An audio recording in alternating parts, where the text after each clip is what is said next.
¿Qué tal? Buenos días. Espero que estés bien y en primer lugar quiero felicitarte, ¿no?, por tu decisión de conectarte para ver este vídeo.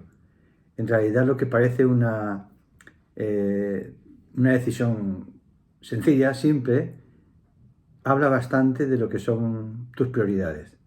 Así que quiero hablar un poquito de esto también en esta mañana y, como digo, bueno, has elegido bien dentro de las prioridades que puedas tener. En realidad es cierto que cada uno de nosotros cuando nos levantamos nos encontramos con un montón de prioridades que vienen a nuestra cabeza, ¿no? Hay cosas que tenemos que hacer, hay otras que debemos hacer, hay otras que nos gustan hacer y también hay cosas que, bueno, otras personas nos empujan a hacer o nos recuerdan que tenemos que hacerlas. Y por otro lado también nos damos cuenta, ¿no?, que al cabo del día muchas de estas cosas, a pesar de que nos esforzamos, no conseguimos llegar a todas, ¿no? Y nos entra lo que es el agobio, el agotamiento, ¿no?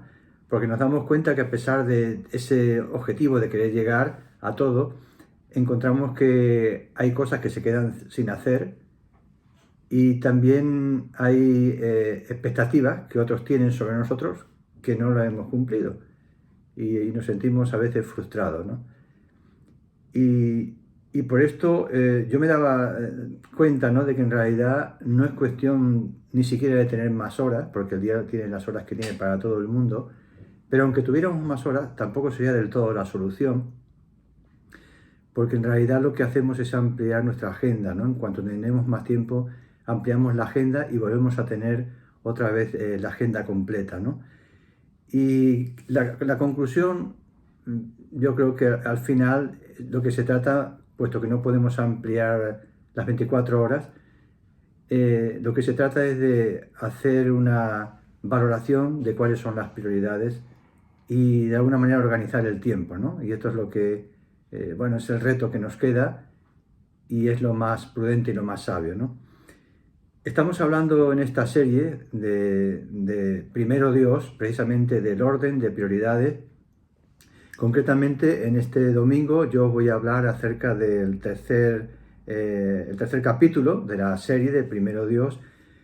Anteriormente, en la primera, recordar que hablamos lo que Jesús decía en la Biblia, ¿no? Él decía que debemos de buscar primeramente el reino de Dios y su justicia, y las demás cosas serán añadidas. Este es uno de los textos que usamos en el primer capítulo y que nos habla acerca del consejo de Dios, de que lo primero que tenemos que hacer es buscar a Dios. Y también hablamos ahí detenidamente, lo puedes escuchar, de por qué, porque no hay sencillamente un mandamiento de Dios que tenga un capricho, sino que buscar primeramente a Dios. Te remito a que puedas escucharlo, el primer capítulo, si no lo has escuchado. Y en el segundo, lo compartió Abraham, él hablaba acerca del texto en el que Jesús mencionaba que en medio de una pregunta que le hicieron, que cuál es el mandamiento más importante de la ley, le preguntaron a Jesús, y él respondió que el primer mandamiento más importante de todo es amar a Dios por encima de todo, con toda nuestra alma, nuestro corazón, nuestra mente. E inmediatamente el segundo, dijo Jesús, es semejante, es amar al prójimo como a ti mismo. Y él terminó diciendo que en estos dos mandamientos se encierra toda la ley, que la ley y los profetas están encerrados en esos dos mandamientos, así que se considera como el gran mandamiento. Y él también habló de esto, así que si quieres profundizar en ello, vas al capítulo 2 de esta serie que dimos y lo puedes escuchar también, puesto que está grabado. Yo en esta mañana te voy a hablar del capítulo 3 y vamos a continuar en esa línea de identificar qué es lo que Jesús nos aconseja de poner primero. Hemos hablado de estas dos, anterior, buscar a Dios y el gran mandamiento. Y en esta mañana quiero añadir otras palabras de Jesús que también nos habla acerca de lo que son las prioridades. En Mateo capítulo 5, versículo 22, dice así la Biblia, si lo tienes o tu smartphone, Mateo 5, 22, dice: pero yo os digo que cualquiera que se enoje contra su hermano será culpable de juicio. Y cualquiera que diga necio a su hermano será culpable ante el concilio y cualquiera que le diga fatuo quedará expuesto al infierno de fuego. Por tanto, si traes tu ofrenda al altar y allí te acuerdas de que tu hermano tiene algo contra ti, deja allí tu ofrenda delante del altar y anda y reconcíliate primero con tu hermano y entonces ven y presenta tu ofrenda.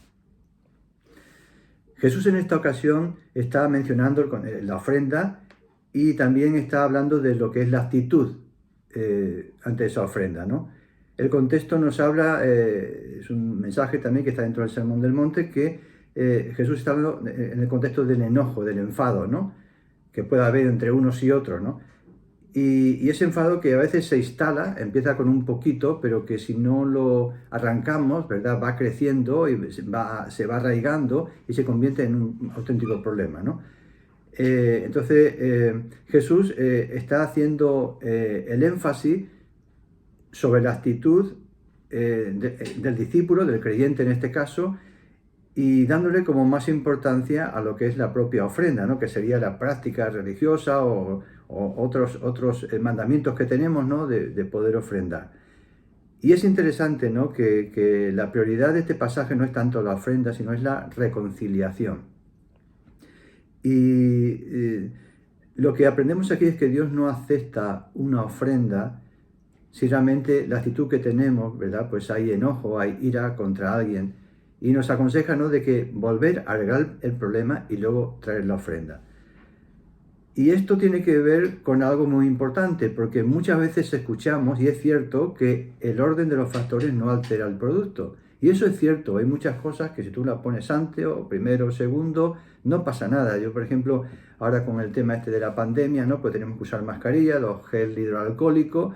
Y bueno, yo cuando hago estos geles de hidroalcohólicos en casa, pues da igual, tú puedes mezclar el alcohol de 96 y luego el porcentaje adecuado de un 30% de agua y da igual si metes primero el alcohol o metes el agua o colonia, da igual, se va a mezclar exactamente igual. El orden no altera ese gel hidroalcohólico, por poner un ejemplo, y podríamos hablar de otras muchas sustancias o situaciones, pero no siempre esto es así.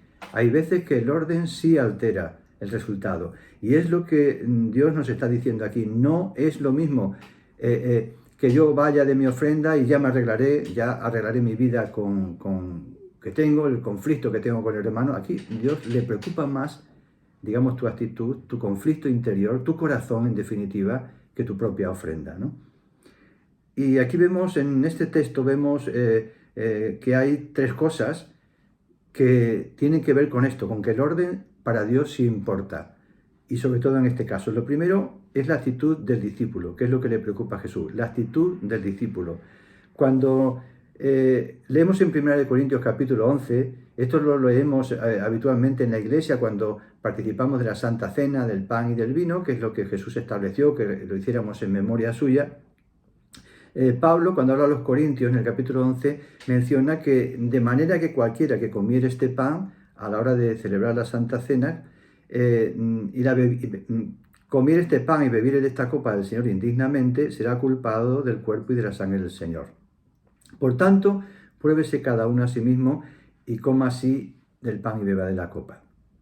Y luego sigue diciendo, porque el que no se examina, pues juicio come y bebe para sí, ¿no? Entonces aquí lo que nos está diciendo, también le está diciendo Pablo a los Corintios, y también lo tomamos nosotros, que el participar de la Santa Cena, que no deja de ser un símbolo, no es algo mágico, es un símbolo, es recordar lo que significa la muerte del pan, es la muerte de Jesús, su cuerpo, y el vino, su sangre, ¿no? Es simplemente lo que sería, pues eso, un recordatorio, ¿no? Y esto lo que nos dice es que está muy bien que podamos hacer esto en la iglesia, ¿verdad? Todo muy, muy solemne, pero en realidad, si esto no va seguido de un corazón que está rendido a Dios y que está limpio porque no está lleno de amarguras y de historias, no sirve para nada. Y lo que está diciendo aquí Pablo a los corintios es que come, juicio y bebe para sí, ¿no? Así que él aconseja, pruébese cada uno a sí mismo. No que te juzgue el hermano que está al lado, no que te juzgue el pastor, no que te juzgue nadie, sino se trata de uno mismo, es el que tiene delante de Dios ver cómo está su corazón, ¿no? Y tenemos muchos ejemplos en la Biblia, cuando leemos al principio de todo lo que pasó, que conocemos de Caín y Abel, hermanos, y vemos como en un momento determinado dice la Biblia que uno se dedicaba al tema del campo y otro al tema del ganado, ¿no? Abel con el ganado y Caín con el tema del campo. Y andando el tiempo, dice que pasado el tiempo, como sucede todo, ¿no? Todos estamos muy bien, pero cuando pasa el tiempo y vienen circunstancias, salen cosas que están ahí escondidas. Y dice la Biblia que en un momento determinado, tanto Abel como Caín trajeron una ofrenda a Dios. Y Abel trajo un cordero de lo más gordo que tenía, del ganado, y Caín trajo también una ofrenda del tema del campo, ¿no? Pero la Biblia nos enseña, aunque no da muchos detalles, ¿no?, de que a Dios no le agradó la ofrenda de Caín. Y a causa de esto vemos como luego Caín tiene esa envidia contra Abel. Posiblemente tú y yo con esos datos, ¿no?, de que uno dio una cosa y otra, no tenemos suficiente información para saber por qué a Dios no le gustó la ofrenda de Caín. Pero conociendo la Biblia y escuchando lo que dice Jesús, es evidente que no se trataba de que uno fuera más bonito o otro fuera más feo, de que uno costara más y otro costara menos. No es eso. Lo que Dios no le gustó es lo que estamos diciendo aquí, ¿verdad? Lo que Jesús está recalcando, que le da igual la ofrenda, lo que no le da igual es cómo vamos a Dios, con qué actitud vamos, que es lo que está diciendo aquí, ¿verdad? Con ira, con enojo, con envidia, etc. Y es interesante que, pasado el tiempo, es evidente que Caín no tenía una actitud muy buena, porque al poco tiempo de esto surgió envidia en su corazón, y envidia no de cualquier tontería, porque nos puede pasar en un momento determinado que le gusta el coche del otro. Es una semilla, hay que tener mucho cuidado. Si te gusta mucho el coche del otro y hay envidia, ten cuidado, arráncala, ¿verdad? Primero, porque a lo mejor no vas a tener nunca un coche así, porque Dios te dirá que no estás preparado. Y segundo, porque al final eso crece. Todas las semillas tienden a crecer. Y también la envidia. Así que, aunque nosotros no entendemos muy bien qué vio Dios, podemos entender en Caín y Abel algo, pero lo que es cierto es que luego, como toda la semilla que se siembra, luego lo vemos, al principio no, porque no tenemos los ojos debajo de la tierra, pero Dios conoce lo profundo del corazón. Entonces vemos efectivamente que la actitud de Caín no era muy buena, porque el fruto de ello fue que llegó a matar a su propio hermano. Entonces es evidente que con el tiempo se dio a entender qué es lo que había en ese corazón. Y de esta manera, ¿verdad?, que para nosotros es una cosa normal, dos ofrendas o dos cosas que vemos, Dios está mirando mucho más profundamente, ¿no? Y pensaba en lo que también Abraham había compartido en la serie anterior acerca de lo que es el gran mandamiento. Y me daba cuenta, ¿no?, de que precisamente esta actitud de querer hacer algo para Dios, dar algo para Dios, pero a la vez hacerlo con un corazón no íntegro, es de alguna manera pegar una patada o como diría yo, es crear una colisión entre el gran mandamiento, que recordemos que el gran mandamiento es amar a Dios por encima de todo, y el segundo es amar al prójimo como a ti mismo. Evidentemente yo puedo decir que amo a Dios con todo mi corazón, hago cosas para Dios, pero estoy creando una colisión en el gran mandamiento que no cuadra, que no funciona. ¿Por qué? Porque a la vez yo estoy teniendo envidia o estoy teniendo rencor contra un hermano, contra una persona. Entonces el gran mandamiento en realidad solo lo estás cumpliendo en tu mente, pero no en tu corazón. Y Dios lo sabe, los demás puedes que no lo vean porque no conocen lo que hay debajo de la tierra, pero Dios conoce lo que hay dentro, ¿no? Y Jesús dijo que de estos dos mandamientos depende toda la ley. O sea que tú puedes hacer muchas cosas de la ley, pero si en estos dos mandamientos tú fallas o yo fallo, en realidad estoy fallando en todo. Porque Jesús dijo que esto es lo más importante. Así que yo tengo que cuidar mucho mi relación con Dios, que Dios sea lo primero, pero tengo que cuidar también mucho mi relación con el prójimo. Y esto es algo que muchas veces lo pasamos por alto. ¿Por qué? Porque con Dios a veces no tenemos roces en el sentido físico ni en el sentido de un trato, de rivalidad, pero sí lo tenemos con las personas que están a nuestro lado. Y es mucho más fácil, ¿verdad?, que permitir que un roce, un pensamiento, cualquier cosa, haga que surja una raíz de resentimiento y de amargura, ¿no? Y este es el problema. Yo me paraba a pensar que este es el gran problema que cuando uno ve la historia, ¿no?, de la humanidad en sí, ¿no? Es el gran problema. Cuando uno habla de los gobernantes, de los reyes, incluso de los líderes religiosos, uno se da cuenta que han sido, hay monarquías incluso y reyes a través de la historia, ¿no? Incluso pasó en Israel, que tienen reyes que creen en Dios y tienen fe. Pero en realidad el gran problema que tienen todos, incluso los gobernantes, es que colisionan con el gran mandamiento. Posiblemente ellos profesan que hacen las cosas en el nombre de Dios, que ellos siguen a Dios, levantan templos a los dioses paganos o no paganos, y dioses además que no hablan, que no dicen nada, que tienen, digamos, la misma actitud que el que lo ha construido, ¿no? Entonces son dioses que lo que demandan son cosas, pero Dios lo que demanda no es tanto algo para Él. Dios lo que demanda es que nosotros tengamos un corazón limpio. Y eso es la gran diferencia. Y como digo, vemos que a través de la historia el ser humano tropieza una y otra vez en esto, que confundimos lo que es amar a Dios y nos dejamos atrás la otra mitad, que es amar al prójimo, que no es algo altruista, sino es una consecuencia de que el amor de Dios que profesamos no es íntegro. Porque el amor a Dios verdadero es un amor que no es que yo tenga que amar al prójimo porque me lo dice Dios, que también es cierto, sino tengo que amar al prójimo porque el amor de Dios no me deja hacer otra cosa. El amor de Dios tiene una naturaleza que solamente te permite odiar el pecado, la maldad, la injusticia, la falta de misericordia, la mentira. Es lo único que ese amor de Dios te permite odiar, pero todo lo demás no te permite odiar. Si no, no es el amor de Dios, es otra cosa. Y es una manera de probarlo. Así que muchas veces nosotros nos quedamos, y no solamente he hablado de reyes, de gobernantes, sino que también incluso dentro de los creyentes, cuando uno lee, por ejemplo, en Mateo capítulo 20, nos dice que se acercó la madre de Santiago y de Juan, los hijos de Zebedeo, la madre de los hijos de Zebedeo, dice que se acercaron junto con sus hijos en un momento determinado a Jesús, que estaba con los discípulos, y se postró delante de Jesús. La madre de ellos le dijo a Jesús, Señor, permite que en tu reino, en el futuro, cuando mis hijos estén en el cielo, pues uno se siente a la derecha y otro se siente a la izquierda tuya. Nada menos que le pide eso, ¿no? Que en todos los seres que hay en el mundo, pues sus hijos se siente uno a la izquierda y otro a la derecha. Y Jesús le dice, no sabe lo que pedís, no sabe lo que estáis pidiendo. Evidentemente que ellos sabían lo que estaban pidiendo, ellos estaban pidiendo esa preferencia, estaban pidiendo ese privilegio por encima de todos los demás, ellos lo sabían, pero Jesús dice, no sabéis, porque no sabéis con quién estáis hablando.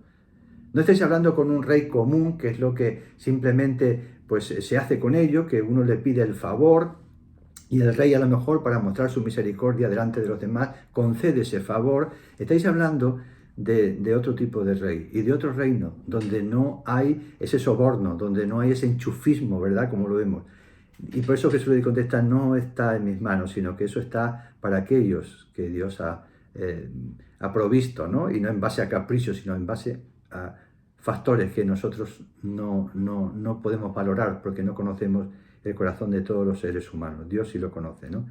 Así que cuando dice este texto de Mateo que cuando los demás discípulos, los 10 discípulos restantes, escucharon esto, ¿verdad? Se enfadaron contra esos dos hermanos, ¿no? Contra Santiago y Juan, ¿no? Y la madre, los hijos de Zebedeo. Pero Jesús, entendiendo el enfado, ¿no? Porque se daban cuenta de que, bueno, ¿y nosotros qué? Vosotros una a la izquierda, otra a la derecha, y lo decís delante de nosotros, ¿y nosotros qué? Y entraron ahí en un conflicto que a veces, estamos hablando de creyentes, de apóstoles, no estamos hablando de personas que no tenían conocimiento, de apóstoles, recordemos, ¿no? Así que tú como cristiano y yo como cristiano, cuidado de no bajar la guardia y de pensar que esto es para el que no cree. No, no, no, esto es para ti y es para mí. Y cada día, ¿verdad? Porque cada día es un reto. La carrera no se acaba hoy, la carrera se acaba cuando estemos con Dios. Y eso no lo sabemos, puede ser hoy o puede ser dentro del tiempo que Dios lo determine, ¿no? Así que cuando Jesús está viendo esta escena, que los demás se enfadan, Jesús como siempre utiliza ese momento para decirle, el versículo 25 Jesús les llamó, les dijo, venid para acá. Dice, sabéis que los gobernantes de las naciones se enseñorean de ella y los que son grandes ejercen sobre ella potestad. Y dice, más entre vosotros no sea así, sino que el que quiera hacerse grande entre vosotros será vuestro servidor. Y el que quiera ser el primero entre vosotros será vuestro siervo, como el Hijo del Hombre no vino para ser servido, sino para servir y para dar su vida en rescate por mucho. Y Jesús, de alguna manera, le arranca esa semilla. Jesús le arranca esa semilla de querer ser superior, de querer ser el más grande, de ver quién es el mayor. Y le dice, no, no, no, entre vosotros no será así.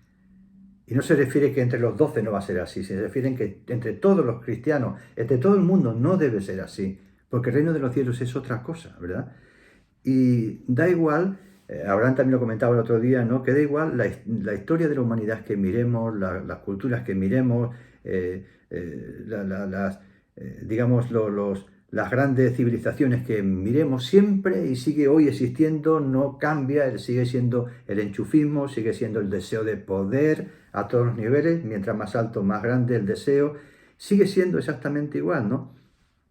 Así que cuando yo recuerdo que por primera vez leí la Biblia cuando tenía unos 20 años más o menos, me leí todo el Nuevo Testamento y cuando yo leí estos textos que estoy hablando, y otros más, por supuesto, toda la Biblia, pero cuando yo leí esto, a mí es algo que me cautivó y me hizo acercarme y buscar más de Jesús. Y no pude parar de leer todos los evangelios y el Nuevo Testamento, ¿no? Y no conocía prácticamente casi nada, salvo una religión que de pequeño me habían inculcado, pero que se había quedado en una simple religión. Pero ahora yo cuando empiezo a leer estos textos de Jesús me di cuenta es que Jesús es de otro mundo. Jesús esto no lo he escuchado a nadie ha escuchado esto. Como mucho escuchas esto a alguien que a lo mejor no tiene ninguna opción de poder, pero estamos hablando de alguien que tiene todo el poder, que camina sobre las aguas, que levanta a los muertos, alguien que viene de arriba, que es Dios hecho hombre, y en esa condición Él dice esto no es normal. Y esto es lo que a mí me cautivó de Jesús y me sigue cautivando cada día. No existe esto en toda la historia de la humanidad. Y para mí es uno de los grandes pruebas de que Jesús es Dios. Y cuando aparte de todo esto, ¿no? Cuando leía también en Juan 18 que Jesús está delante de Pilato, que Pilato pensaba que le podía juzgar y Jesús le dice, ninguna autoridad tendría sobre mí si no te fuera dada de arriba, ¿no? Yo he venido en realidad para esto, para morir en una cruz, ¿no? Y Jesús en esa conversación, antes o después, lo leemos en la Biblia que Jesús le dice, mi reino no es de este mundo. Y es cierto, es que estamos hablando de otro reino, el reino de Jesús, el reino que nos habla Jesús. Y ese reino es fantástico, es maravilloso, es cautivador y no tiene nada que ver con el reino que tenemos nosotros aquí, ¿no? Pero como he dicho, tenemos que tener cuidado porque no solamente reyes y gente que tiene poder, sino nosotros como creyentes también tenemos que estar muy atentos a que ninguna de esas semillas se introduzca contra un hermano, contra tu esposo, contra tu esposa, contra los hijos, como padre, hijos, como amigos, hermanos. Tenemos que tener mucho cuidado porque todo empieza con una semilla, tanto lo bueno como lo malo, ¿verdad? Y entonces me daba cuenta, ¿no? que en la Biblia también leemos que en un momento determinado, hay un texto de Mateo 27, que lo puedes leer también en casa, que nos habla que los fariseos, en aquella época que se supone que también eran los, como diría, los expertos en la ley, los maestros de la ley. Ellos conocían perfectamente, lo sabían de memoria, enseñaban la ley a los demás, los escribas y los fariseos, ¿no? Y es interesante, vuelvo a lo que decía antes, con qué facilidad también nosotros, a ellos les pasó, ellos presumían de conocer la ley, de cumplir la ley, y es interesante como tenemos que tener cuidado con el gran mandamiento que hemos dicho antes, que es lo más importante de toda la ley. Y es interesante que ellos mismos, los fariseos, se quedaron solamente también con una parte. Se quedaron con la parte fácil, que es decir, amamos a Dios y Dios es lo más importante de todo, ¿verdad? Pero todos sabemos que la gran mayoría de los fariseos no era así. Y lo sabemos porque ellos fallaban en el segundo mandamiento, va unido, que es del que depende toda la ley. Así que por mucho que se lavaran las manos, por mucho que hicieran cosas, ayunos y hicieran un montón de historias, para Dios no sirve para nada, porque en realidad estaban fallando en lo que es el gran mandamiento, donde se encierra toda la ley, ¿verdad? Y hay un pasaje que me viene a la mente, que lo tengo apuntado, que es Mateo 27, capítulo 3, que nos habla acerca de Judas. Sabemos que Judas traicionó a Jesús y lo vendió también, y lo leemos aquí, Mateo 27, 3 dice que entonces Judas, el que le había entregado, viendo que era condenado, devolvió arrepentido las 30 piezas de plata a los principales sacerdotes y a los ancianos, diciendo, yo he pecado entregando sangre inocente. Mas ellos dijeron, ¿qué nos importa a nosotros? Allá tú. Y arrojando Judas todas las piezas de plata que le habían dado, esas 30 piezas de plata por entregar a Jesús, dice que salió del templo corriendo y se ahorcó. Y es interesante cuando uno lee esto, ¿no? De que en realidad ellos están ante Judas, que es una persona que se sirvieron de ella, le dieron 30 piezas de plata para que le dijeran dónde estaba Jesús, allí en el Monte de los Olivos, en un momento determinado, que fueron a arrestarle. Pero cuando Judas, su conciencia, se da cuenta de que no solamente le entrega, sino que le van a arrestar, que va a sufrir, él empieza a sentirse mal. Y tan mal que él vuelve allí, como leemos en este texto, que lo pone claramente, incluso dice que él se arrepintió de ello, ¿no? Y que tiró las monedas al suelo. Pero es interesante que a los fariseos el gran mandamiento le interesaba solamente la parte de fuera. No le interesaba la parte del gran mandamiento, que es amar al prójimo como a ti mismo. Y viendo a ese hombre Judas que estaba sufriendo, que se quería arrepentir por lo mal que había hecho, las palabras que le dicen ellos, siendo maestros de la ley, dice, bueno, ¿y a nosotros qué nos importa? Dice, allá tú, si has entregado a este hombre y de sangre, sangre inocente, a nosotros qué nos importa. Esa fue la respuesta que le dieron a Judas. Y Judas en ese momento, ¿verdad? Viendo que no había salida para calmar esa acusación que sentía dentro, dice que se marchó de allí y se ahorcó. Interesante, ¿verdad? Cómo nos damos cuenta de la importancia que tiene que cada uno de nosotros cuidemos nuestra vida, que no haya semillas, porque podemos empezar bien, pero podemos con ese gran mandamiento quedarnos solamente en la parte aparente, que decir yo amo a Dios. ¿Quién te va a decir lo contrario? Si tú lo dices, pues será así, pero en realidad a Dios no le podemos engañar. Y tú cuando te pones, y yo delante de Dios, tampoco nos podemos engañar. Pero además tenemos la prueba, ¿no? Cómo está mi relación con el resto de las personas. No quiere decir que todo el mundo tenga que amarte y que seas amigo de todo, porque no siempre depende de ti, pero en lo que dependa de ti, que no haya raíz de amargura, que no haya resentimiento hacia nadie. Y también en esto que hemos leído, vemos también que nos habla acerca de la iniciativa de la reconciliación. También es muy interesante porque, curiosamente, cuando leemos este texto, lo que Jesús está diciendo es que si tú tienes algo contra alguien, a la hora de dar la ofrenda, dice, por tanto, si traes tu ofrenda al altar y allí te acuerdas de que tu hermano tiene algo contra ti, deja allí tu ofrenda delante del altar y anda y reconcíliate primero con tu hermano.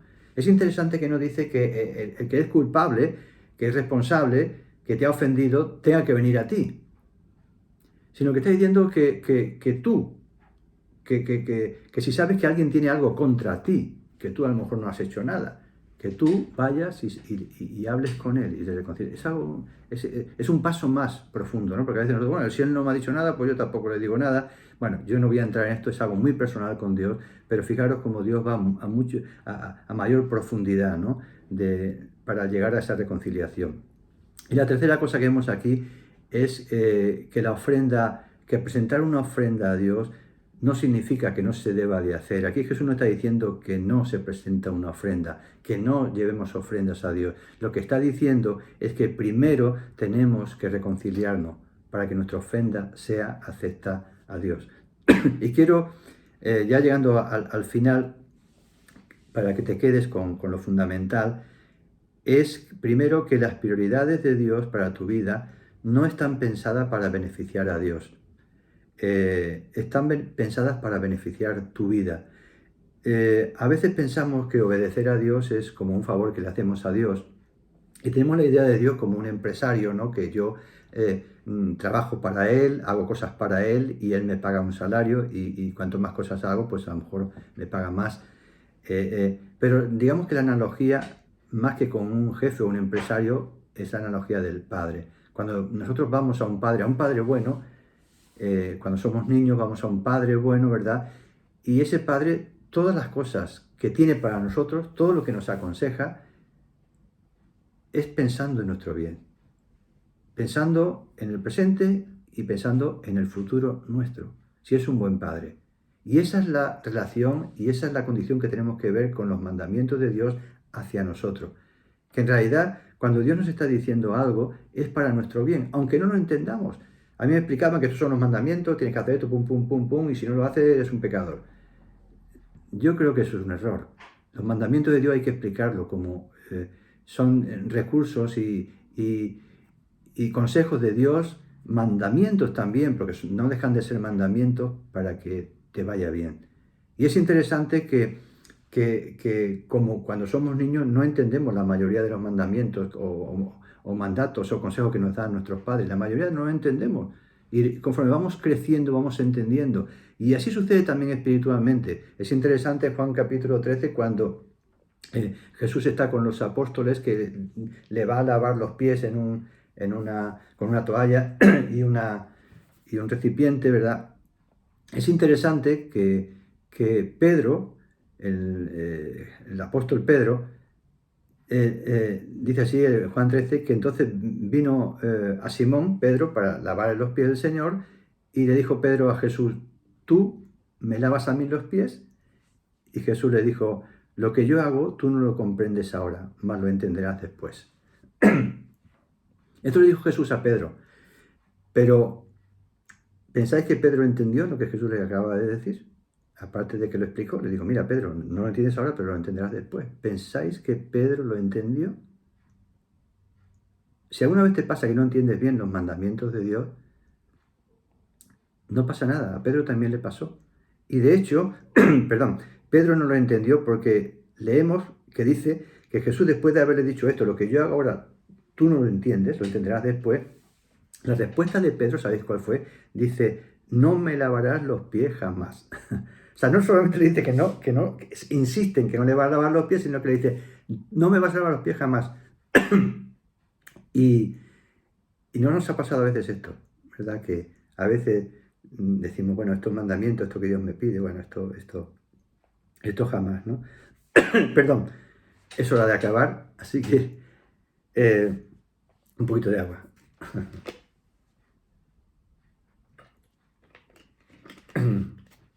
Pero también es hora de acabar. Quiero acabar con un ejemplo que también tenía apuntado. A todos vosotros, o muchos de vosotros, ha pasado cuando habéis comprado en el IKEA un mueble o algo, ¿verdad? Y es interesante que lo fantástico del IKEA es que nos ha convertido a todos en montador de muebles y semi-carpintero, ¿no? No digo tanto, pero montadores de cosas, ¿no? De cajas, de muebles. Nos ha convertido en esto. ¿Y cómo lo ha hecho?